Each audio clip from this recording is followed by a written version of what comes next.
రాష్ట్రానికి rain alert ఇచ్చింది IMD. ఋతుపవనాల ప్రభావంతో 3 రోజులు భారీ నుంచి అతి భారీ వర్షాలు కురిసే ఛాన్స్ ఉందని తెలిపారు అధికారులు. 3 జిల్లాలకు ఆరెంజ్, సిటీ సహా 11 జిల్లాలకు ఎల్లో అలర్ట్ జారీ చేశారు. మరోవైపు జిల్లాల్లో విస్తారంగా వానలు పడుతున్నాయి. వాగులు, వంకలు పొంగి పొర్లుతున్నాయి.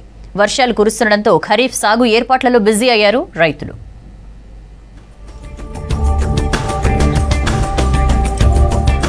నైరుతి రుతుపవనాలు రాష్ట్రమంతా విస్తరించాయి. ఇప్పటికే రుతుపవనాల ప్రభావంతో రాష్ట్రంలో వాతావరణం మారిపోయింది. రుతుపవనాలు, గాలి విచ్ఛిన్నత కారణంగా రాష్ట్రంలో వర్షాలు కురిసే అవకాశం ఉందని తెలిపింది ఐఎండీ. రానున్న 3 రోజులు వానలు పడతాయన్నారు అధికారులు. భారీ నుంచి అతి భారీ వర్షాలు కురిసే ఛాన్స్ ఉన్నట్లు చెప్పారు. గంటకు 40 నుంచి 50 కిలోమీటర్ల వేగంతో ఈదురుగాలులు వీస్తాయని తెలిపారు. కొన్ని ప్రాంతాల్లో భారీ నుంచి అతి భారీ వర్షాలు పడే అవకాశం ఉందన్నారు. 3 జిల్లాలకు ఆరెంజ్ అలర్ట్ ఇచ్చారు. సిటీ సహా 11 జిల్లాలకు ఎల్లో అలర్ట్ జారీ చేశారు. 17 degrees అక్షాంశం అంటే ఇంచుమించు హైదరాబాద్కి పైన మనకి సగటు సముద్ర మట్టం నుంచి 3.1 5.8 కిలోమీటర్ల మధ్యలో గాలి విచ్చిత్తి అన్నది చూస్తున్నాం. ఇది ఎత్తు పెరిగే కొద్దీ మనకి సౌత్ వైపు వాలి ఉంది అనమాట. దీనివల్ల ప్లస్ మనకి ఆల్రెడీ మాన్సూన్ ఫ్లో ఎంటర్ అయినందువల్ల మనకి ఈ క్లౌడీనెస్ ప్లస్ వర్షపాతము కంటిన్యూ అయ్యే అవకాశం ఉంటుంది. దీన్ని దృష్టిలో పెట్టుకుని మనం ఈరోజు కొన్ని జిల్లాలకి ఎల్లో వార్నింగ్, కొన్ని జిల్లాలకు ఆరెంజ్ వార్నింగ్, అలాగే రేపు కూడా కొన్ని జిల్లాలకి భారీ వర్ష సూచన, అతి భారీ వర్ష సూచన చేయడం జరిగింది. మాన్సూన్ ప్రభావంతో రాష్ట్రంలో మోస్తరు నుంచి భారీ వర్షాలు పడుతున్నాయి. భారీగా వరద వస్తుండటంతో వాగులు, వంకలు పొంగి పొర్లుతున్నాయి. ఉమ్మడి ఆదిలాబాద్ జిల్లాలో భారీ వర్షం బీభత్సం సృష్టించింది. గంటల తరబడి కుండపోత వాన కురిసింది. జైనద్ మండలంలో వరదలో ఓ యువకుడు గల్లంతయ్యాడు. తర్నాంలో లో లెవెల్ వంతెన దాటుతుండగా బైక్తో పాటు నీటిలో కొట్టుకుపోయాడు. ఇచ్చోడ, బోధ్ పట్టణాల్లో వర్షానికి రోడ్లన్నీ జలమయమయ్యాయి. డ్రైనేజీ నీళ్లు, ఇళ్లు, షాపుల్లోకి నీరు చేయడంతో ఇబ్బంది పడ్డారు స్థానికులు.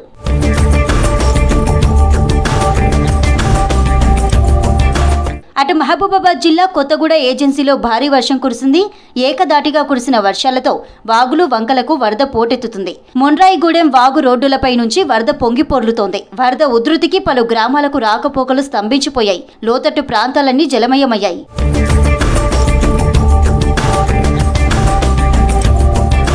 ఉమ్మడి కరీంనగర్ జిల్లాలోనూ జోరు వానలు కురుస్తున్నాయి. కరీంనగర్, జగిత్యాల జిల్లాలో వాన దంచుకొట్టింది. జగిత్యాల జిల్లా కొడిమ్యాల మండలం, రాజన్న సిరిసిల్ల జిల్లా వేములవాడలో 2 రోజులుగా భారీ వర్షాలు కురిశాయి. దీంతో వాగులు, వంకలు, చెరువులు పొంగి పొర్లుతున్నాయి. మెదక్, వికారాబాద్ జిల్లాలోనూ వర్షాలు కురిశాయి. వికారాబాద్ పట్టణంలో ఇవాళ భారీ వర్షం కురిసింది. సాయంత్రం తర్వాత ఉరుములు, మెరుపులు, ఈదురుగాళ్లతో కూడిన వర్షం పడింది.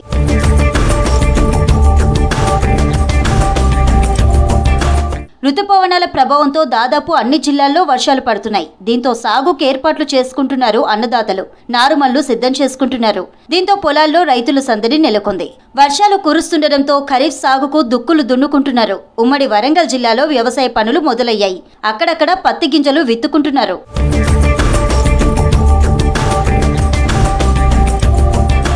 వానాకాలం మొదలవడంతో రాష్ట్ర అధికార యంత్రాంగం అలర్ట్ అయింది. సిటీతో పాటు జిల్లాల్లో వర్షాలకు ఇబ్బందులు పడకుండా ముందస్తు జాగ్రత్తలు తీసుకుంటున్నారు అధికారులు. నగరంలో వర్షాలపై జీహెచ్ఎంసీ, డీఆర్ఎఫ్ బృందాలు మరింత అప్రమత్తంగా ఉన్నాయి. Water logging points, manholes clear చేయడం, లోతట్టు ప్రాంతాల్లో ఇబ్బందులు కలగకుండా చూడడంపై స్పెషల్ ఫోకస్ పెట్టారు.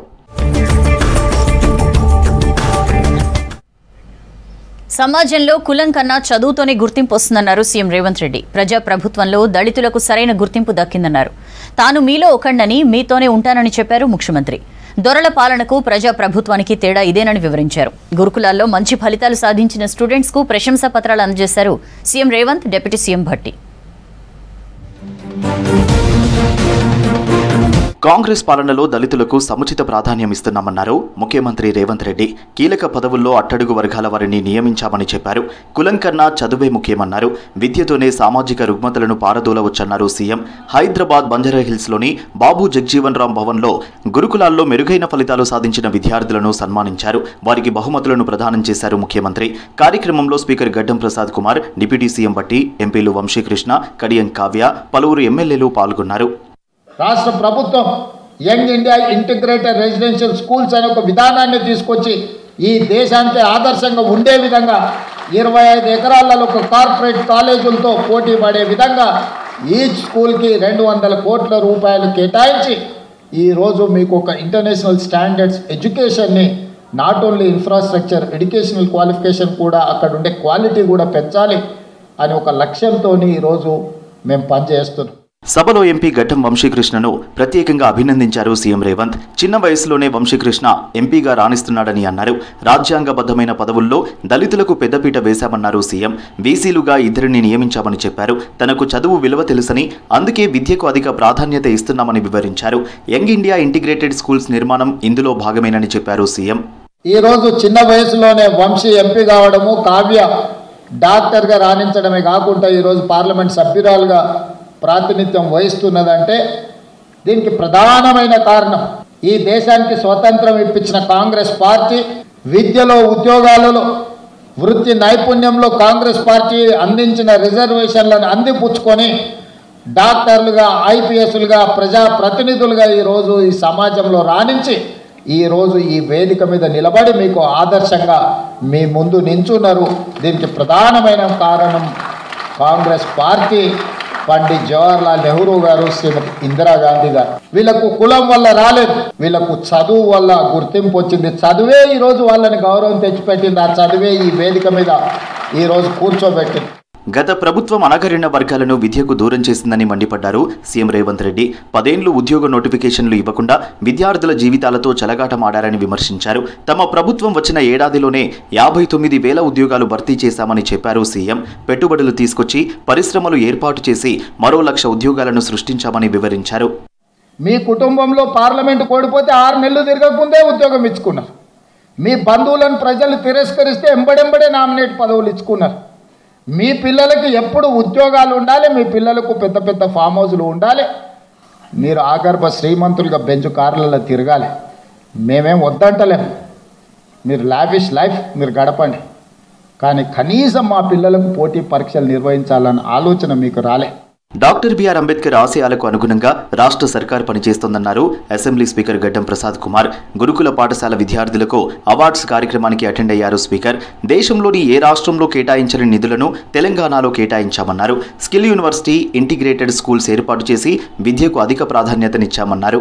10 సంవత్సరాల పాలన లోపల గురుకులాలు ఏ విధంగా ఉండే అనేది మనకందరికీ తెలుసు. పిల్లలు ఎగ్జామ్స్, ఎంట్రన్స్ ఎగ్జామ్స్ రాసినా కూడా వందల మంది పిల్లలు లైన్ కట్టి అడ్మిషన్ల కోసం ఆ రోజు దిక్కులేని పరిస్థితులలో ఉంటుండే. గురుకుల విద్యార్థులు దేశానికే మార్గదర్శకం కావాలన్నారు డిప్యూటీ సీఎం బట్టి విక్రమార్క. విద్యపై ఖర్చుకు తాము వెనకాడబోమన్నారు. 10 ఏళ్ల బీఆర్ఎస్ పాలనలో సప్లాన్ నిధులను ఇవ్వలేదని విమర్శించారు. 25 ఎకరాలకు తగ్గకుండా ఇంటిగ్రేటెడ్ స్కూలు నిర్మిస్తున్నామని చెప్పారు బట్టి. ప్రపంచంలో ఇలాంటి స్కూళ్లు ఎక్కడా కనిపించవన్నారు. ఎస్సీ గురుకులాల్లో చదివి రాష్ట్ర స్థాయిలో ప్రతిభ చూపిన వారికి అవార్డులు ఇచ్చారు నేతలు. రాష్ట్ర బడ్జెట్లో దాదాపు 40,232 కోట్ల రూపాయలు ఎస్సీ సబ్ ప్లాన్ కింద ఈ సంవత్సర బడ్జెట్లో కేటాయించడం అనేది మామూలు విషయం కాదు. ఇది ఈ సమాజంలో వెనుకబడి ఉన్నటువంటి అన్ని వర్గాల ప్రజానీకానికి రాష్ట్ర వనరుల నుంచి వస్తున్నటువంటి ఆదాయాన్ని దామాషా ప్రకారం ఖర్చు పెట్టి వాళ్ళందరి జీవితాల్లో వెలుగు నింపాలని ఈ రాష్ట్ర ప్రభుత్వం యొక్క లక్ష్యంగా ముందు పెట్టుకొని ముందుకు పోతా ఉన్నాం తప్ప వేరే లక్ష్యం మాకు లేనే లేదు. బాబు జగ్జీవన్ రామ్ భవన్లో ఏర్పాటు చేసిన ఆర్ట్ గ్యాలరీని పరిశీలించారు ముఖ్యమంత్రి, ఇతర నేతలు. రాష్ట్రంలో 2 నెలల్లో వడగళ్ల వానలు, అకాల వర్షాలతో జరిగిన పంట నష్టానికి పరిహారం రిలీజ్ చేసింది వ్యవసాయ శాఖ. ఒకవైపు పంట కొనుగోలు చేస్తున్న ప్రభుత్వం పంట నష్టపోయిన రైతుల్ని కూడా ఆదుకుంటోంది. పంట నష్టపరిహారాన్ని కూడా రైతుల అకౌంట్స్లో నేరుగా జమ చేయాలని ఆదేశించింది సర్కార్. 29 జిల్లాల్లో 41,361 మంది రైతులకు సంబంధించి 5,528 ఎకరాల్లో పంట నష్టం జరిగిందని అధికారులు అంచనా వేశారు. దీనికి సంబంధించి 51,528 కోట్ల నిధులను విడుదల చేసింది ప్రభుత్వం. సంబంధిత విభాగాల అధికారులు త్వరలోనే నష్టపోయిన రైతుల అకౌంట్స్లో జమ చేయడానికి చర్యలు తీసుకోవాలని ఆదేశించారు మంత్రి తుమ్మల.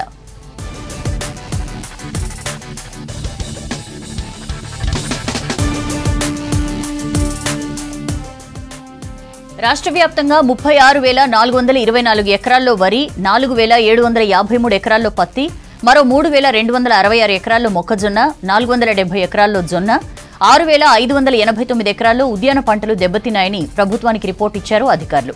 దీంతో పాటు మరో 477 ఎకరాల్లో ప్రాణహిత వరదలతో పంట నష్టం జరిగిందని అంచనా వేశారు. మే నెలలో జరిగిన పంట నష్టానికి కూడా నివేదిక సిద్ధం చేసి ఈ వారమే అధికారులు ప్రభుత్వానికి పంపారు.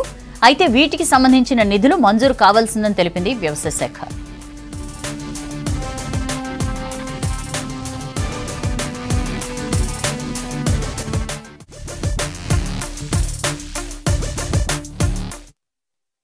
సూర్యాపేట జిల్లాలో చిన్నారుల అక్రమ రవాణా ముఠాను పట్టుకున్నారు పోలీసులు. వివిధ రాష్ట్రాల నుంచి చిన్నారులను తీసుకొచ్చి అమ్ముతున్న అక్రమార్కులను అరెస్ట్ చేశారు.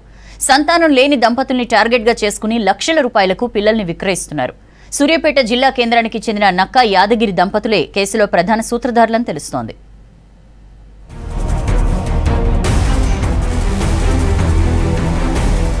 అక్రమంగా శిశువులను తీసుకొచ్చి అమ్ముతున్న ముఠాని అరెస్ట్ చేశారు సూర్యాపేట జిల్లా పోలీసులు. ముఠాలోని 13 మంది సభ్యులని అరెస్టు చేసి 10 మంది శిశువులని రెస్క్యూ చేశారు. సూర్యాపేట జిల్లా పోలీసు ఆఫీసులో కేసుకు సంబంధించిన వివరాలు వెల్లడించారు జిల్లా ఎస్పీ నరసింహగౌడ్. ముంబై, గుజరాత్ ప్రాంతాల నుండి శిశువులను అక్రమంగా తీసుకొస్తున్నారు ముఠా సభ్యులు. ఇలా 28 మంది శిశువులని ఏజెంట్లతో లక్షల రూపాయలకు అమ్మినట్లు గుర్తించారు పోలీసులు.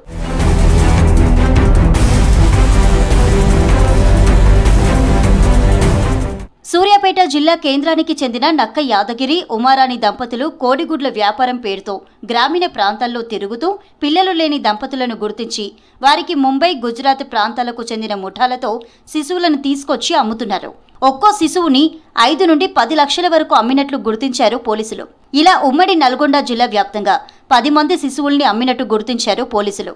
వీరిని రెస్క్యూ చేసి నల్లగొండ శిశు విహార్కి తరలించారు. ముఠా సభ్యులు విజయవాడ, హైదరాబాద్లోని ఫెర్టిలిటీ సెంటర్లలో పిల్లల కోసం ప్రయత్నం చేసే దంపతులను గుర్తించి వారి దగ్గర కమిషన్ల ఆశ చూపి ఏజెంట్లను పంపి అమ్ముతున్నారు. గ్రామీణ ప్రాంతాలే టార్గెట్గా శిశువులను ఇచ్చినట్టు తెలుస్తోంది. లీగల్గా దత్తత తీసుకునే వ్యవస్థపై అవగాహన లేకపోవడంతో ఈ ముఠా ఉచ్చులో చిక్కుకొని సంతానం లేని అమాయక దంపతులు శిశువులని కొన్నారు. శిశువులని ఎలా ప్రొక్యూర్ చేసుకుంటున్నారో, నిజమైన తల్లిదండ్రుల దగ్గర కొనుగోలు చేశారా లేదా కిడ్నాప్ చేశారా అనే కోణంలో దర్యాప్తు చేస్తున్నారు పోలీసులు. పూర్తి స్థాయి విచారణ తర్వాత ఇందులో భాగమైన అందరినీ గుర్తించి చట్ట ప్రకారం శిక్ష పడేలా చేస్తామన్నారు జిల్లా ఎస్పీ. యాదగిరి అండ్ ఉమారాణి అనేటువంటి వ్యక్తులని సూర్యాపేట పట్టణంలో వీళ్ళు ఏం చేస్తుంటారంటే సాధారణంగా విలేజ్లలో తిరుగుతూ గుడ్ల వ్యాపారం చేస్తూ గుడ్లు అమ్ముతూ జీవనం సాగిస్తూ ఎవరైతే పిల్లలు లేనటువంటి పేరెంట్స్ని టార్గెట్ చేసుకొని వాళ్ళతో మచ్చిక చేసుకొని వాళ్లకు పిల్లలని మేము ఇప్పిస్తాము దత్తత తీసుకోవడానికి వాళ్ళను సంసిద్ధతలు చేసి వాళ్ళ నుంచి కమిషన్ రూపంలో వీళ్ళు డబ్బులను దండుకోవడానికి వీళ్ళు వివిధ గ్రామాల్లో సంచరిస్తూ ఇప్పటి వరకు మనం తీసుకున్నటువంటి వివరాల ప్రకారం మనకు 10 మంది పిల్లల్ని వీళ్ళ ద్వారా దత్తత ఇచ్చినట్టు మనం గుర్తించడం జరిగింది. 10 మంది పిల్లల్లో 7 బాలురు, 3 బాలికలున్నట్టు గుర్తించి అదుపులోకి తీసుకున్నారు జిల్లా పోలీసులు, చైల్డ్ కేర్ సిబ్బంది. టేకుమట్ల గ్రామంలో అక్రమంగా దత్తత తీసుకున్నారనే సమాచారంతో కేసు నమోదు చేసి దర్యాప్తు చేశారు పోలీసులు. ఈ దందా వెనుక ఉన్న మరికొంతమంది నిందితుల కోసం గాలిస్తున్నారు. అసలు పిల్లల తల్లిదండ్రుల కోసం విచారిస్తున్నారు. సూర్యాపేట రూరల్ పోలీస్ స్టేషన్లో జువెనల్ జస్టిస్ యాక్ట్ 2015 ప్రకారం కేసు నమోదు చేశారు. మహారాష్ట్ర, గుజరాత్ రాష్ట్రాల నుండి కేసుకు సంబంధం ఉన్నట్లు గుర్తించారు. A6, A8, A9, A10, A11 నిందితులపై గతంలో మేడిపల్లి, మునగాల, మంగళగిరి, జనగాం, సిఐడి ముంబైలో కేసులు నమోదయ్యాయని వెల్లడించారు పోలీసులు. ఇన్ని రోజులు పిల్లలను సాదుకుంటున్న వారు కన్నీరు మున్నీరవుతున్నారు. పోలీస్ స్టేషన్ దగ్గరకు వచ్చి పిల్లలను తమకు ఇవ్వాలని అధికారులను వేడుకుంటున్నారు. తెలంగాణ జీడీపీ పెంచడమే ప్రభుత్వ లక్ష్యమన్నారు రాష్ట్ర మంత్రులు. యువతకు భారీగా ఉపాధి అవకాశాలు కల్పించేందుకు ప్రజాప్రభుత్వం కృషి చేస్తోందని తెలిపారు. సాగు పనులు మొదలు కాకముందే వానాకాలంలో రైతు భరోసా అందజేస్తామన్నారు. పార్టీ బలోపేతంపై దృష్టి పెట్టిన ఇన్ఛార్జ్ మీనాక్షి నటరాజన్ పార్లమెంట్ సెగ్మెంట్ల వారీగా సమీక్షలు నిర్వహించారు.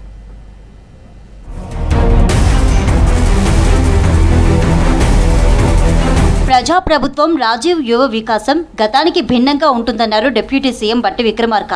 మొత్తం 8,000 కోట్ల పెట్టుబడితో 5 లక్షల మంది యువతకు ఉపాధి కల్పిస్తున్నామని చెప్పారు.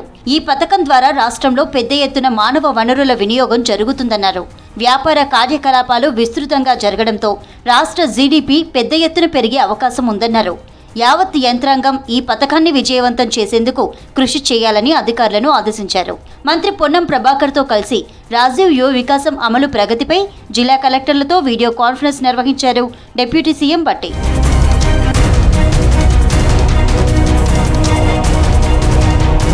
సాగు పనులు మొదలు కాకముందే వానాకాలంలో రైతు భరోసా అందజేస్తామని చెప్పారు వ్యవసాయ శాఖ మంత్రి తుమ్మల నాగేశ్వరరావు.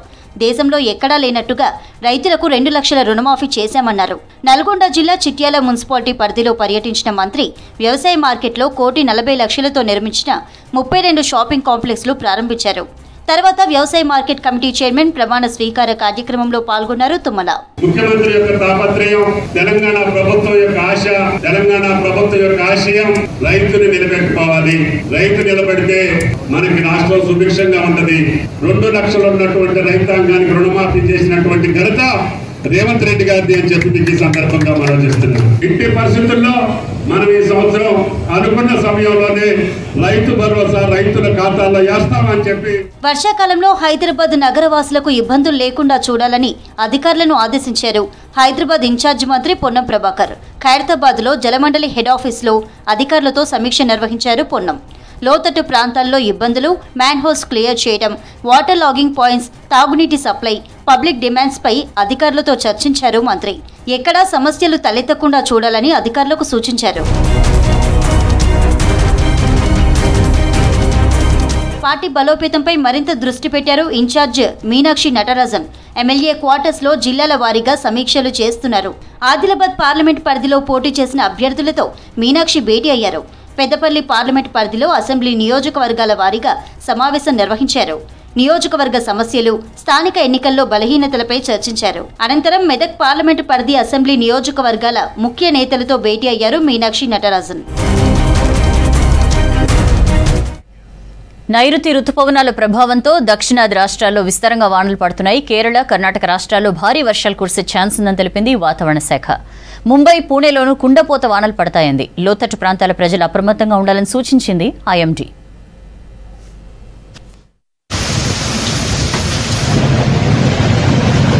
నైరుతి రుతుపవనాల ప్రభావంతో దేశవ్యాప్తంగా వర్షాలు కురుస్తున్నాయి. కేరళ, కర్ణాటక, మహారాష్ట్రలో విస్తారంగా వర్షాలు పడుతున్నాయి. కేరళలో మరో 2 రోజులు భారీ వర్షాలు కురుస్తాయని తెలిపింది వాతావరణ శాఖ. పతనంతిట్ట, ఇడుక్కి, కన్నూర్, కాసర్గఢ్కు రెడ్ అలర్ట్ జారీ చేసింది. అలాగే తిరువనంతపురం, కొల్లం, అలప్పుజ, ఎర్నాకుళం, మలప్పురం, వయనాడు జిల్లాలకు ఆరెంజ్ అలర్ట్ ఇచ్చింది ఐఎండీ.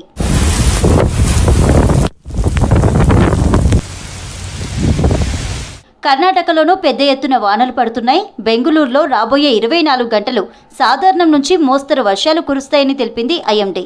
కొడుగు, చిక్కమంగళూరు, శివమొగ్గ, ఉడుపి, ఉత్తర కన్నడ, దక్షిణ కన్నడ జిల్లాలకు భారీ రెయిన్ అలర్ట్ జారీ చేసింది. మరోవైపు 3 రోజులుగా కురుస్తున్న వానలకు కర్ణాటకలోని పలు ప్రాంతాలు జలమయమయ్యాయి. బెంగుళూరులో వర్షం తీవ్రత ఎక్కువగా ఉండడంతో కారు డివైడర్ ఢీకొని 2 మరణించారు. కొడుగు జిల్లా విరాజపేటలో చెట్టు కూలి పలువురికి గాయాలయ్యాయని అధికారులు చెప్పారు. నైరుతి రుతుపవనాల ప్రభావంతో మహారాష్ట్రలో భారీ వర్షాలు పడుతున్నాయి. ముంబైలో కురుస్తున్న కుండపోత వానలకు నగరంలోని రోడ్లు, కాల్వలను తలపిస్తున్నాయి. రవాణా వ్యవస్థ స్తంభించిపోయింది. ముంబైకి మరో 2 రోజులు వర్షాలు కురిసే అవకాశం ఉందని తెలిపింది వాతావరణ శాఖ. ముంబైతో పాటు థానే, పాల్ఘర్, రత్నగిరి, సింధుదుర్గ్ ప్రాంతాలకు ఎల్లో అలర్ట్ జారీ చేసింది. అలాగే రాబోయే 24 గంటలు పూణేలో భారీ నుంచి అతి భారీ వర్షాలు కురుస్తాయంది ఐఎండీ. దీంతో పూణే సహా చుట్టుపక్కల ప్రాంతాల ప్రజలను అప్రమత్తం చేసింది మహారాష్ట్ర ప్రభుత్వం. రాజస్థాన్లోని ఉదయ్పూర్లో భారీ వర్షం కురిసింది. ఉత్తరాఖండ్లోని హరిద్వార్లో ఈదురుగాళ్లతో కూడిన వాన పడింది. దీంతో రోడ్లపైనే చెట్లు కూలిపోయాయి. తమిళనాడులో నీలగిరి ఏరియాలోనూ వర్షం పడింది. ఏపీ, ఒడిశా, ఛత్తీస్గఢ్, ఢిల్లీలోనూ వర్షాలు కురుస్తున్నాయి. రుతుపవనాలు వేగంగా విస్తరిస్తుండటంతో విస్తారంగా వానలు కురుస్తాయంది వాతావరణ శాఖ. That's all for now.